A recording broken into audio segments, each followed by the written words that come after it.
clima mais suave, mesmo nesse ambiente de tantos assuntos interessantes, tantos assuntos palpitantes foram tratados aqui, vai ter um pouco mais suave. Tratar aqui da tutela jurídica dos animais, se pode ou não ser inserida no campo do direito de família. Mas antes, vou mostrar um pouquinho a realidade, o que nós temos dos animais. Olha só, historicamente. Historicamente, os animais fazem parte da nossa vida. Estou passando aqui, olha, esse o Zé não deve conhecer, você lembra desse? Não, esse é o Zé, 1960, olha lá. Vocês conhecem? Vigilantes rodoviários, seu livro novo, lembra disso, né? Eu não lembro. Mas eu era criança, tá? Vamos lá, olha lá. Todos que vocês conhecem, faz parte da nossa história viver dos animais. Mas tem uns aqui, guardem essa foto do Beethoven, Beethoven, depois eu vou falar lá para frente para vocês. Olha só quantos nós temos de nossa história aqui. E o futuro também será assim. Olha lá, o futuro também teremos. Mas olha só, tem alguns um pouco mais difíceis de cuidar, não é isso? Por exemplo, dar banho em elefante, não é nada fácil. Mas vocês podem ter certeza que qualquer animal, sendo bem cuidado, recebendo atenção, recebendo carinho, recebendo afeto, ele retribui. É só dar muita atenção. Minha filha, de novo, cuidando de um elefante, é só cuidar, dar atenção que ele retribui. Retribui às vezes com um abraço, olha só. Ou com um beijo, não é isso? Senhores, o amor, o afeto, isso é a força matriz e a força motriz da nossa existência. Isso faz parte da nossa existência. Essa energia ela é vital no universo. Isso conta para qualquer ser humano, para qualquer ser não humano. E é lógico que diante disso, nós temos que tratar esses seres não humanos dentro da nossa sociedade, dentro dessa realidade. Tem aqui um pet meu, e um agradecimento à Carol, a Isabela está aí, a Carol que me ajudou a fazer tudo isso. Vocês acham que é fácil? Não é fácil não, preciso de ajuda dos outros. Mas vamos lá, diante de tudo isso, eu resolvi apresentar para vocês também algumas estatísticas. Lembrei do Paulo, até falei com ele. Olha aqui que nós encontramos, nós temos 44% de cães versus 36% de crianças nos lares brasileiros. Cães, fora gatos e outros pets. 50 milhões de cães contra 45 milhões de crianças com menos de 14 anos. No mundo, Japão 22 contra 16, Estados Unidos 48 contra 28, Reino Unido 49% da população. São números expressivos. Aqui tem também, depois eu deixo para vocês, aqui tem pelas regiões, número de cães, gatos, com certeza cães mais, e outros pets, inclusive aves aparecem. São números expressivos.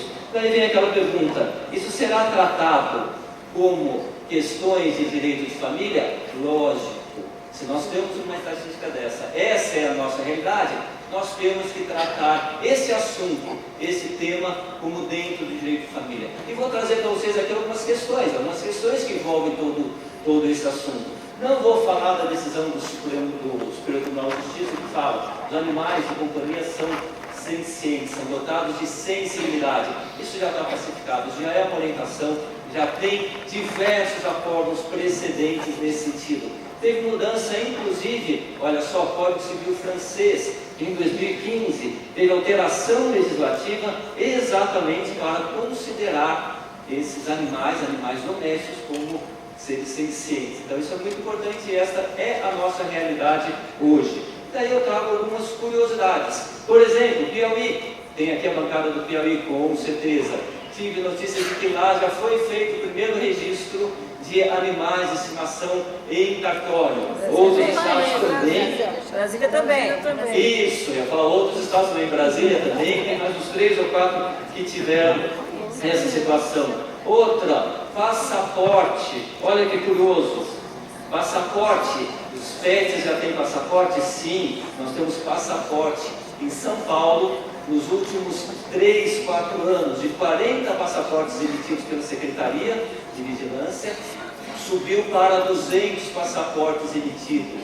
Então essa é a realidade que nós temos. Ainda, o que nós temos? a situação de tratamento desses animais, aí a proteção deles, especificamente dos próprios animais. Tem até historicamente uma referência ao habeas corpus que foi impetrado em favor de uma chimpanzé. Então nós temos todas essas situações, todos esses julgados que realmente tratam dos animais nesse ambiente, sem se falar do tema que nós agora começamos a tratar, sem se falar daquelas tutelas que nós estamos mais familiarizados em questões de direito de família. Os senhores já viram, os senhores já conhecem, já acompanharam essa discussão sobre guarda e visitas envolvendo os pets, os animais de estimação. Eu não preciso falar para vocês aqui que a jurisprudência já caminha nesse sentido, desde aquele precedente. Discuti aqui guarda compartilhada, recentemente teve um novo julgamento que falou de guarda alternada, vocês viram bem essas diferenças, tanto de guarda alternada entre os pets.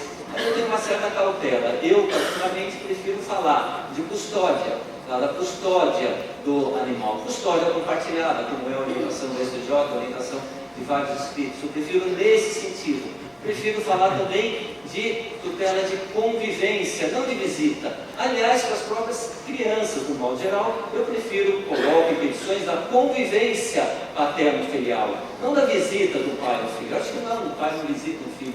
O filho precisa conviver com o filho. Então eu prefiro utilizar essa expressão de convivência, então custódia e convivência. Essa é a nossa realidade. Isso existe nos mais variados modelos, eu diria com mais flexibilidade até do que em relação às visitas. Inclusive o Benefan já se ocupou muito desse assunto, tem artigos publicados, a Adriana está aqui, a Adriana já deu entrevista, já escreveu, o Rodrigo já falou, tem alguns artigos publicados na revista do IBDFAN, então se vocês quiserem alguma base mais doutrinária, acadêmica, vocês encontram material no IBDFAN, e tem inclusive esse enunciado aprovado no 10º Congresso, na ação destinada a dissolver o casamento ou uniestável, pode o juiz disciplinar a custódia compartilhada no animal de estimação. Custódia compartilhada. Então não é guarda? Não é guarda. A guarda é muito mais ampla. Guarda gera responsabilidades que não existem perante os animais, aí que nós falamos então teste gênero, que é aquela categoria, quando a gente não se enquadra em uma ou outra figura jurídica, nós colocamos em custódia, que é mais simples, que a guarda é muito mais ampla. Prefiro falar custódia. E olha só, uma situação, precisa, por exemplo, autorização do casamento dos pets. Ele é a turma aqui de Curitiba, essa foto é de lá, do Shopping Cristal, parece. E lá eles casaram, fizeram uma cerimônia de casamento no ano passado dos pets, vários pets casaram. Também tem um outro estado no norte, mas um outro estado tem um pastor que realizava a cerimônia de casamento desses pets. Daí eu pergunto, precisa autorização do outro, do casamento desses pets? Outra situação, aí agora eu pergunto para o Zeno também, para a Priscila, para o Fernando. Sabemos que muitos são feitos em acordo, a guarda ou custódia compartilhada dos animais. Se forem filhotes, pode fazer por escritura pública? Não tem restrição. Porque filho não pode. Então, sendo filhotes, pode fazer por escritura? Falar nisso, antes de mudar de assunto, vamos falar dessas formas. Escritura pública, sim, tem sido comum a realização de escritura pública e estabelecer esta custódia e a regulamentação de visitas desses animais de estimação. Pode ser litigioso? Pode ser litigioso, ou num processo amistoso no judiciário, ou litigioso. Mas que tipo de tutela que é? Que tipo de medida? Que para o direito de família nós temos aquelas destinadas à proteção dos filhos. Que medida que é? Senhores, dentro do leque, dentro do guarda-chuva melhor, das tutelas de urgência, cabe tudo. Inclusive, cabe um pedido de tutela de urgência para que se tenha essa custódia em relação aos animais de estimação. Então aí não teria problema, nós temos instrumentos, sim, no Código de Processo Civil que atendem essas especificações, inclusive, eventualmente, busca e apreensão diante do descumprimento e tudo mais. Mas tendo a custódia, tendo uma custódia compartilhada, aí vem um outro tema, que é a tal pensão alimentícia, isso? A responsabilidade financeira.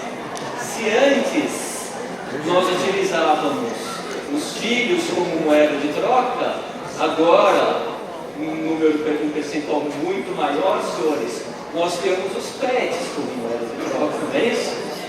Bom, cabe pensão alimentícia? É a pensão alimentícia, é essa a natureza? Aí nós separamos. Tem duas situações. Uma delas, a primeira delas, ela integra o valor de pensão para o ex-cônjuge ou para o filho do casal. Se integra esse valor, não tem nenhum problema. Isso é histórico. Aliás, eu lembro que um dos primeiros casos que eu enfrentei a situação, na audiência, a minha cliente falou: olha, eu quero que leve o gato para lavar uma vez por semana. Eu falei: mas como? O gato banho 2 vezes, uma vez por semana, 4 vezes por mês? Falou: eu quero o valor correspondente. Colocou lá naquela lista, a tabela que nós temos aqui no Brasil, diferente do Japão, porque a gente tem a tabela aqui no Brasil que a gente põe em relação a todas as despesas. Daí vou mandar para o Daniel depois a relação das despesas que a gente viu no processo. Tem lá, pets, cuidado com os animais. Isso, para vocês terem ideia, essa menina que dormia com o gato, porque era isso que a minha queria, falou: o gato dorme com ela, e ela dorme toda semana. Ela hoje está terminando a faculdade de Direito, tinha 3, 4 anos na época. Então esse assunto é antigo. O que nós tratamos agora é diferente. O que nós tratamos agora é de um direito exclusivo, de uma proteção exclusiva pelo animal de estimação. Então não é colocar na pensão alimentícia, que isso já é antigo, integrar as despesas da pensão alimentícia, aquela despesa com o animal. Não, é para aquelas situações em que por vezes, ex-companheiro e companheira, marido, mulher, pai, mãe, por vezes, sem filhos com alimentos, por vezes eles têm apenas o animal de estimação, que não deve alimentos entre eles. Esse valor seria destinado exclusivamente ao animal de estimação. É possível? É possível. Não gosto de falar de pensão, prefiro compartilhar despesas comuns dos animais. Acho que melhor nesse sentido do que falar em pensão alimentícia. Prefiro falar então no compartilhamento dessas despesas. E o que nós temos? Diante dessa realidade, nós temos o Brasil como em segundo lugar no mundo de indústria, de serviços atendendo esses animais. Aí vamos pensar um pouquinho nos valores. O que são essas despesas? Olha só. Alimentação? Sim, alimentação. Vou passar rápido, mas vamos ver se eu quero falar. Isso. Antes eu volto aqui. Alimentação. Se vocês separarem, alimentação vegana. Tem uns 3 ou 4 alimentação vegana. Meu filho é vegano. Você é minha filha, agora eu falo muito. Meu filho é vegano. Comida especial. Agora não é só para criança não é só para pessoas, cachorro também. Vamos lá, olha só. Psicólogo, 70%. Yoga, massagem, acupuntura. Agora há pouco no mercado, o professor falou: olha, que alguém pediu R$5.000 de pensão. Tudo isso. Mais ainda, hotel, creche, hotel de luxo e tudo mais. Vamos lá, olha só. São Paulo, né, gente? 17 empresas oferecem planos de saúde para os pets. 17 empresas. Não é pouco não, né? Então, como que a gente vai falar de valor de pensão aqui? Valor pode ser alto, com certeza. Eu vou acelerar porque o tempo aqui... É só voeira.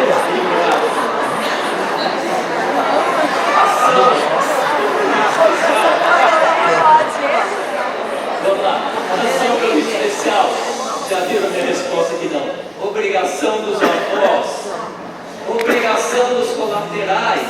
O tio, eu tenho uma cunhada de 4 patas. Vocês viram que a gente disse ele é herdeiro, porque tem parentesco com proximidade, até onde eu sei, ainda não tem parentesco biológico dos pets. Mas sei lá, eles têm sim direito ou é só daqueles que participaram desse projeto, o que é mais fácil? Berenice está aqui? Então até Berenice gosta. Culpa, olha só, Berenice ela vai jogar alguma coisa na cabeça, mas eu estou acompanhando o que ela pensa. Dá para discutir a culpa do pet pelo direito a alimentos? Lembra do Beethoven? O Beethoven que dormiu na cama do casal? Então, vamos imaginar que ele seja culpado pela situação. Ele teria direito a esse benefício? Aliás, vou pedir para parar um segundinho que eu poderia contar para vocês, porque é mais do que pensão, mais do que tudo isso, e rapidinho, olha só a situação. A gente pede, mas não para, é grave. Mas olha só, fui procurado por uma cliente, e ela contou dessa história, que o companheiro chegou, não aguento mais dormir com o seu cachorro no quarto. Você tem que resolver a situação. Objetivamente, o que aconteceu no dia seguinte, ela foi no escritório. Eu falei, você resolveu a situação? Resolvi. Meu companheiro saiu de casa, ele está dormindo no hotel e meu pet está lá. Doutor, a fila anda. Se ele me der, eu sou um kit, sou eu e meu golden. Pronto, simples assim. Muito bem!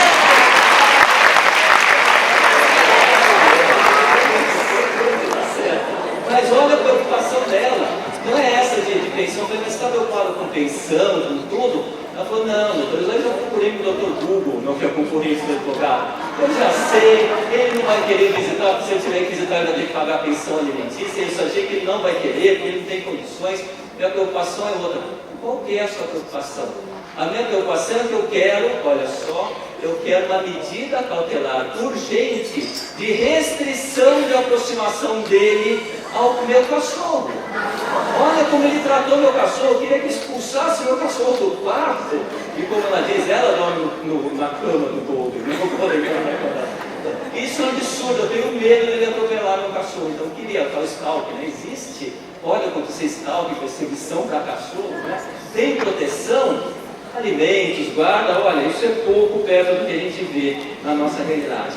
Mas enfim, tem muitos assuntos, já vi que o tempo aqui está se esgotando e eu preciso realmente terminar para falar um outro tema para vocês. Direito à herança. Lá no Dr. Google também vocês vão encontrar um monte de coisa dizendo, olha só, tem direito à herança? Não, não é a herança diretamente ao pet, não é a ele, é o legado, um encargo, ou herança com encargo de cuidar dos animais, às vezes até por instituição, isso não tem dúvida. Isso é um assunto que eu falei que vocês encontram lá. Não é esse o tema que eu quero trazer aqui. Não é esse o tema que eu quero perguntar para o Zeno. Zeno, não sei se você já viu, mas já teve partilha no inventário também do pet? Imagina a situação de que falece o companheiro, o marido, deixa a viúva do segundo casamento, e os filhos do primeiro casamento que moravam lá. Discutir se é direito real de obrigação, se tem ou não tem, isso é mais fácil. Mas como que a gente vai partilhar o pet entre a viúva, que agora em tese é herdeira, e eventuais herdeiros? Eu acho que esse é um assunto novo. Eu posso colocar o destino de um animal de estimação em testamento? Olha, eu quero que no meu testamento tal animal de estimação vá para um ou vá para outro. Eu acho que a lei então de falar de guarda, custódia compartilhada, alimentos e tudo, muitos outros temas tem. Tinha anotado mais uns 15 assuntos aqui e infelizmente esse tempo é ingrato. Esse tempo é ingrato, mas antes de terminar eu quero fazer um agradecimento muito especial para vocês. Agradecimento a cada um de vocês. Vocês sabem que para mim é um momento difícil. Eu não tenho a força que o Rolf teve de falar, a sua mãe não tenho a força que o Marcelo teve aqui de falar. Mas o senhor sabe, eu cheguei até a tentar rascunhar alguma coisa, falar da importância do que o meu pai foi para mim. Não consegui escrever, não consegui uma palavra.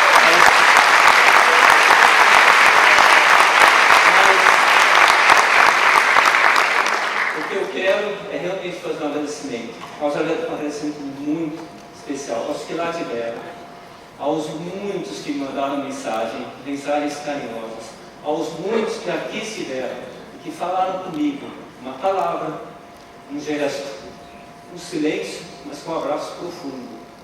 Isso não tem igual. Essa boa lembrança que vocês têm do meu pai, do Sr. Sérgio, essa boa lembrança que faz eu, minha mãe, meus irmãos seguirmos adiante. Eu agradeço de coração todo esse carinho que vocês têm por mim.